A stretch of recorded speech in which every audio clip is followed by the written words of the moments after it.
Hi guys, hope you are doing great today. Today, I have two new stories for you.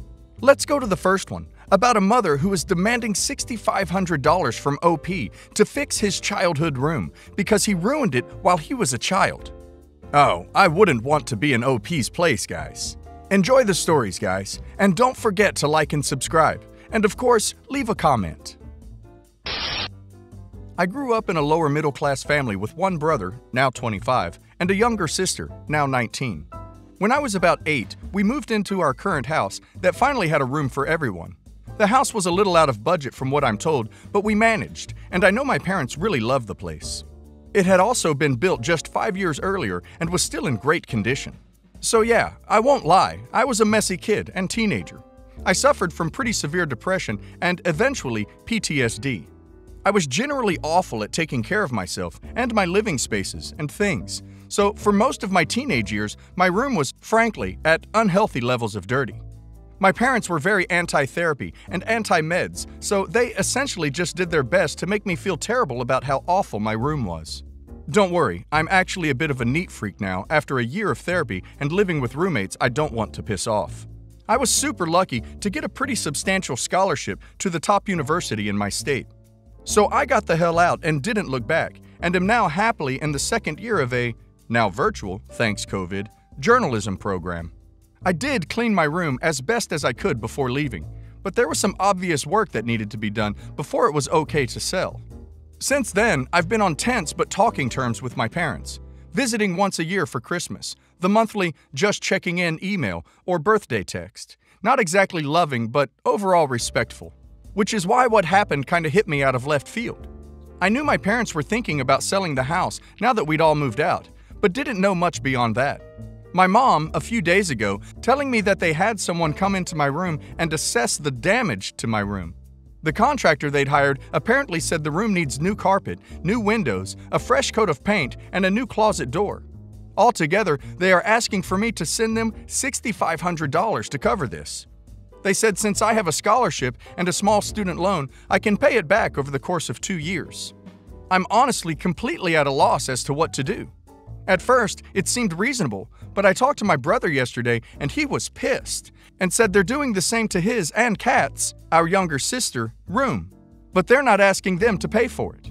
Although I'm lucky and don't have too many student loans, rent, books, food, and general keeping myself alive costs add up, and I barely make it every month as is with my campus job. I could probably get the money together if I really tried and started selling some of my knitting and embroidery, but I'm not sure if I should. I really appreciate any advice you have to give. This has been pretty stressful for me, and I'm worried about ruining my already strained relationship with my parents, especially my mom. I haven't made any major decisions, but I did call my brother again and talk it over, and we agreed I should not pay them, at least not anytime soon. I have a therapy appointment Tuesday to talk this over that will hopefully help me untangle how guilty I'm feeling about it. I'm low-key terrified of my mom, so I probably won't have the guts to call her till after. I don't think OP should pay to his parents. OP doesn't owe them anything. They were his parents. It's their legal requirement to house OP. And kids produce wear and tear. It's expected. Any court would throw this out. Also, there's no way one room would cost $6,500 to fix up. I feel sorry for OP, but no contact is the only solution here. Update. I want to clarify, before I get into what went down, that I did not go into this with the intention of never speaking to my parents again, which was the #1 most suggested resolution. Many wanted me to take legal action too, which, sorry to disappoint, but that's not going to happen. As satisfying as it might be to simply call my mom and say, "You're treating me like garbage, I'm not paying you, and I'm never talking to you again," that just wasn't realistic for me. I have a younger sister who is still financially dependent on our parents, and I don't want to make her take sides. On top of that, I have a terminally ill family member, as well as a 14-year-old dog that lives with my parents. For all their sakes, I went into this really hoping for a compromise. Well, here's what went down. I talked to my therapist, and we decided together that I should not pay. However, helping out in some way with the remodeling might be cathartic for me and help me feel less guilty about how I left my room. We decided that the best situation was for me to offer to go home for a weekend and help clean, paint, install carpet, etc., whatever could be done by a non-professional. That way, the remodeling cost is lowered, and I can help without taking a huge financial burden. I was actually kinda excited about the resolution, cause I thought it would be a good way to sort of move forward from a dark time in my life. I also hadn't seen my dog or been home since last year, so I was actually really excited with the plan. I called my brother, who has been so helpful through all of this. We were always on good terms, but we've gotten way closer lately.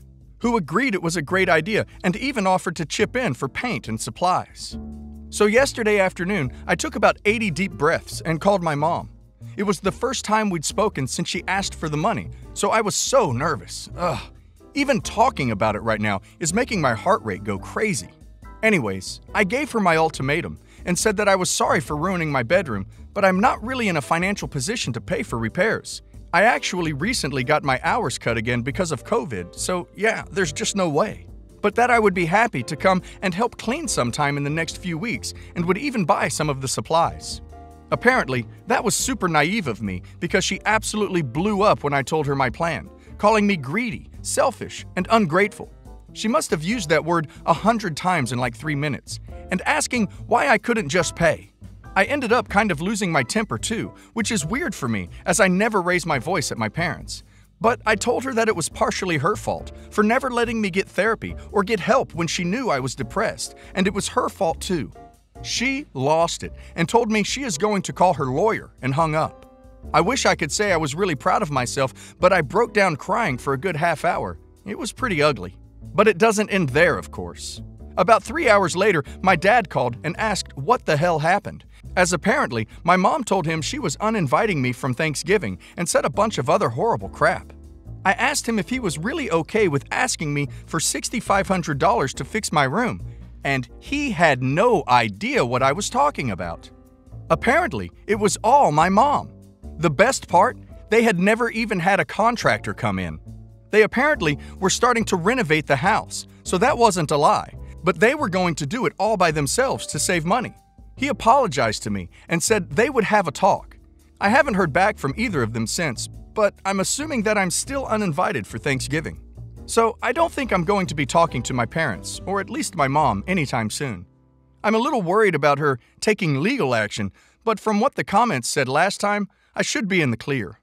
I honestly feel so lost, hurt, and betrayed right now.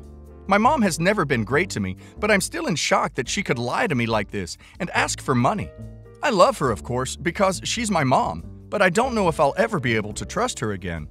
I feel like the little part of me that's proud of myself for standing up is completely overtaken with how awful I feel about what she did. I'm worried I'll never be able to see my dog again now, too. My girlfriend has stayed over for the last 2 nights and keeps ordering us delivery. God, she's the best. I love her so much. And we're maybe going camping or something this weekend. Let's go to the second story, guys. It's a long one, so listen till the end to hear my insights and an update. I apologize in advance if this isn't the most coherent thing in the world. This is partially just me venting to the void.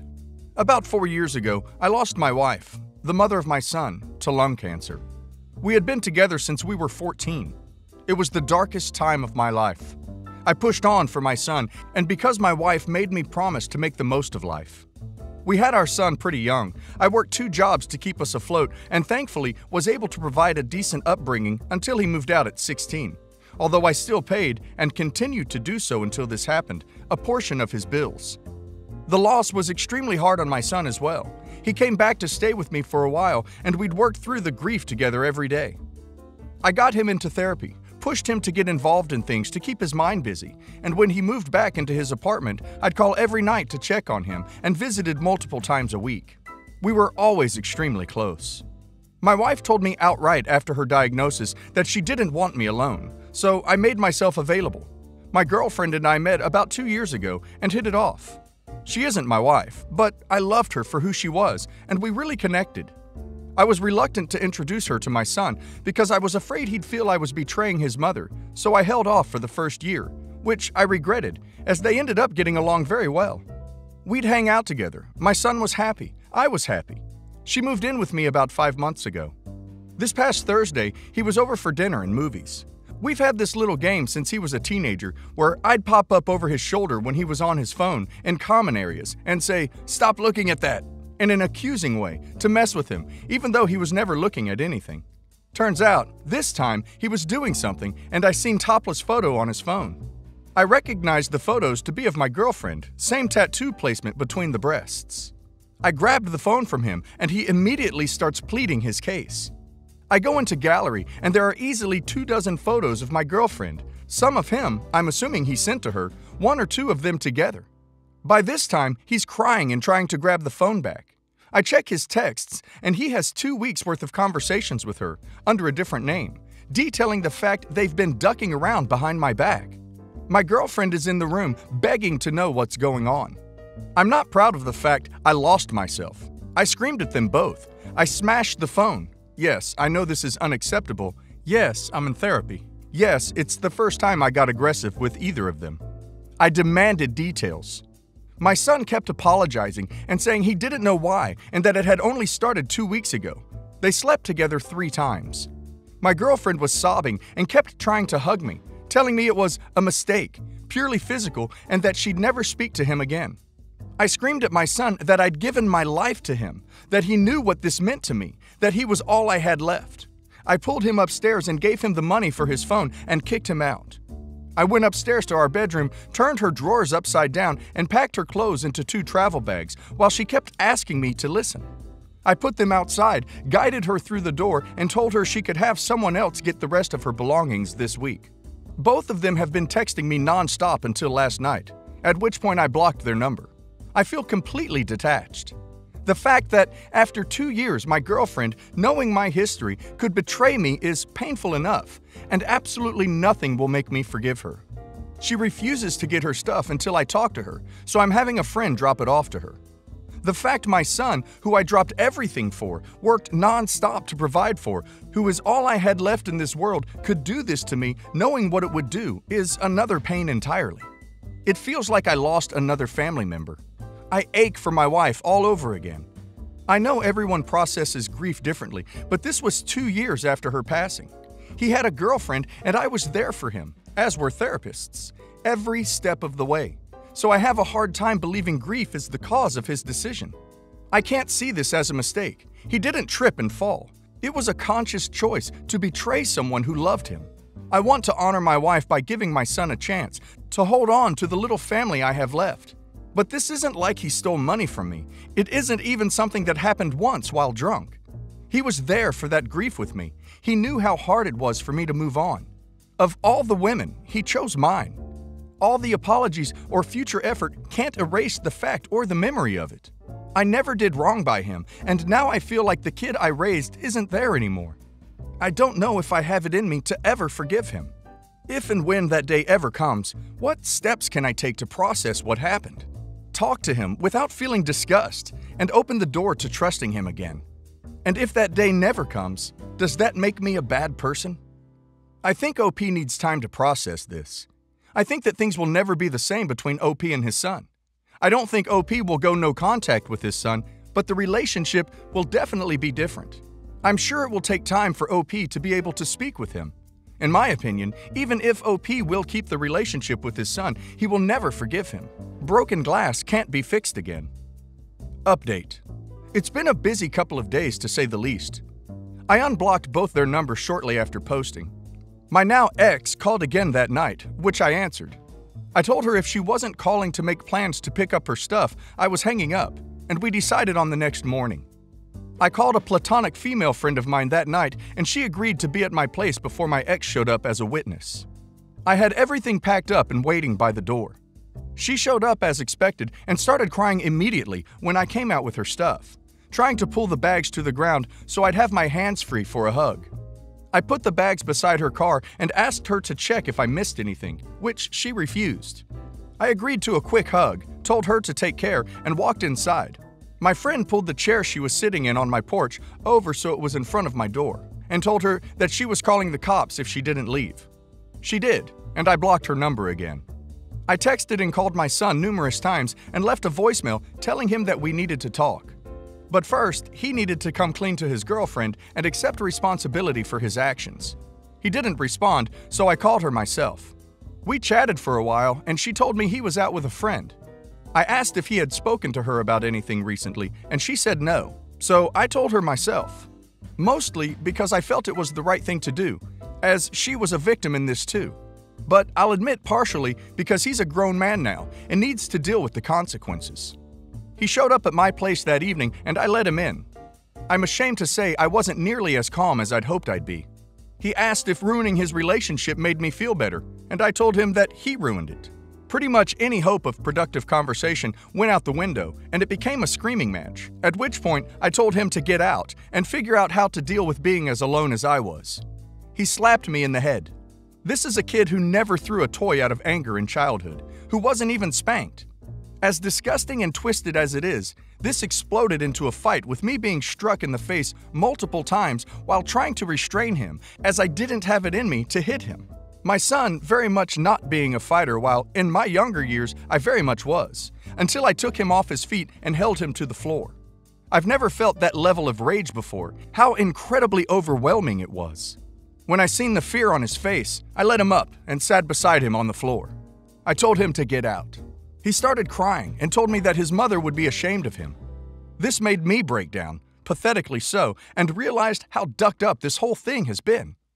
I agreed that she'd be ashamed of both of us, and we hugged until he cried into my chest, something he hasn't done since my wife passed. He asked if it was too late to talk, and I told him it wasn't. I cleaned myself up, we sat at the kitchen table and talked. He told me that he'd stopped therapy a while ago and lied about it, because he felt it wasn't helping. He told me that he was hurt when I kept my girlfriend from him the first year, because although he knew it was to prevent him from getting attached if it didn't work out, he still felt excluded. It came out that he hid a very well-concealed alcohol problem from me and even his girlfriend. He told me he didn't sleep with her to spite me, that he was just feeling lost and he made a stupid choice. I asked him why he couldn't have been honest with me before it came to this, and he told me he didn't feel like he could be honest with himself anymore. We cried together again, prayed together despite neither of us being religious, looked through family photo albums together.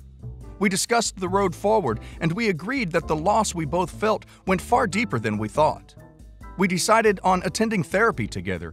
We're going to look into support groups both for his drinking and other families dealing with loss. And now that he's without his girlfriend and I'm aware of the extent of his issues, I agreed to let him move back home with me so I can make sure he attends his appointments and avoids alcohol. And hopefully so we can bond again, with the stipulation that any more violence and he's out the door. He asked me if I can ever forgive him, and I told him honestly that I couldn't, but he's still my son and I love him. And I reminded him of what his mother told him when he was a kid, that everyone messes up. It's what you do afterwards that makes the difference. I'll never forgive what he did, but if he learns from this and becomes a better person, then I can forget it and have a great relationship with him regardless. Aside from the fact my lip resembles the mouth of the vampires from Blade 2 for now, which has prompted concern from neighbors and friends, the past 2 days have been great. We've been talking, we cooked dinner together, we've gone on walks, and we're set to start looking into professional help this coming week. He's incredibly apologetic and has a tenderness I haven't seen in him in years. I have no illusions about the amount of work to be done, nor how serious this incident was, but I'm feeling very optimistic about the future. What can I say, guys? Good luck to OP and his son.